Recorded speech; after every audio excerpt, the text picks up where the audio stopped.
Sadako and the Thousand Paper Cranes, Chapter 1. Good Luck Signs. Sadako was born to be a runner. Her mother always said that Sadako had learned to run before she could walk. One morning in August 1954, Sadako ran outside into the street as soon as she was dressed. The morning sun of Japan touched brown highlights in her dark hair. There was not a speck of cloud in the blue sky. It was a good sign. Sadako was always on the lookout for good luck signs. Back in the house, her sister and two brothers were still sleeping on their bed quilts. She poked her big brother Masahiro. "Get up, lazy bones," she said. "It's peace day." Masahiro groaned and yawned. He wanted to sleep as long as possible, but like most 14-year-old boys, he also loved to eat. When he sniffed the good smell of bean soup, Masahiro got up. Soon, Mitsu and Iji were awake too. Sadako helped Iji get dressed. He was 6, but he sometimes lost a sock or shirt. Afterwards, Sadako folded the bed quilts. Her sister, Mitsu, who was 9, helped put them away in the closet. Rushing like a whirlwind into the kitchen, Sadako cried, "Oh, Mother, I can hardly wait to go to the carnival.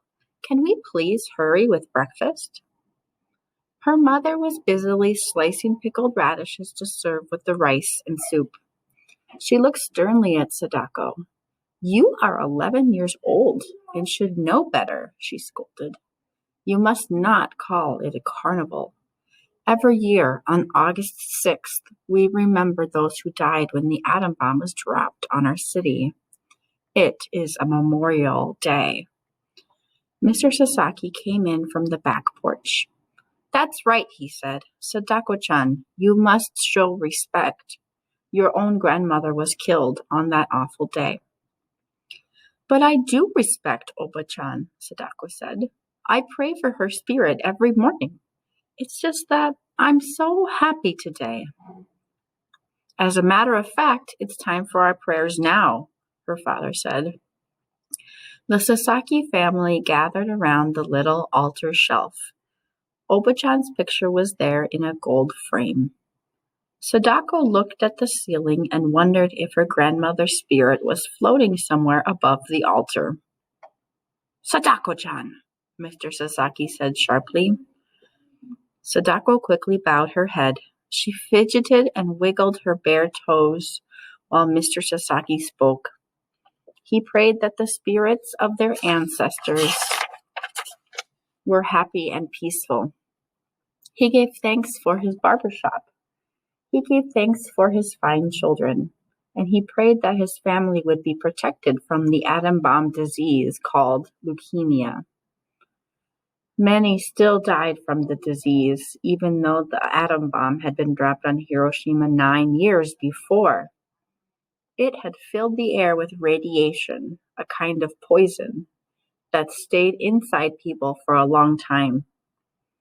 At breakfast, Sadako noisily gulped down her soup and rice. Masahiro began to talk about girls who ate like hungry dragons. But Sadako didn't hear his teasing. Her thoughts were dancing around the peace day of last year. She loved the crowds of people, the music, and the fireworks. Sadako could still taste the spun cotton candy. She finished breakfast before anyone else. When she jumped up, Sadako almost knocked the table over. She was tall for her age, and her long legs always seemed to get in the way. "Come on, Mitsui-chan," she said. "Let's wash the dishes so that we can go soon." When the kitchen was clean and tidy, Sadako tied red bows on her braids and stood impatiently by the door. "Sadako-chan," her mother said softly, "we aren't leaving until 7:30. You can sit quietly until it is time to go." Sadako plopped down with a thud onto the tatami mat. Nothing ever made her parents hurry. While she sat there, a fuzzy spider paced across the room. A spider was a good luck sign. Now Sadako was sure the day would be wonderful. She cupped the insect in her hands and carefully set it free outside. That's silly, Masahiro said. Spiders don't really bring good luck. Just wait and see, Sadako said gaily.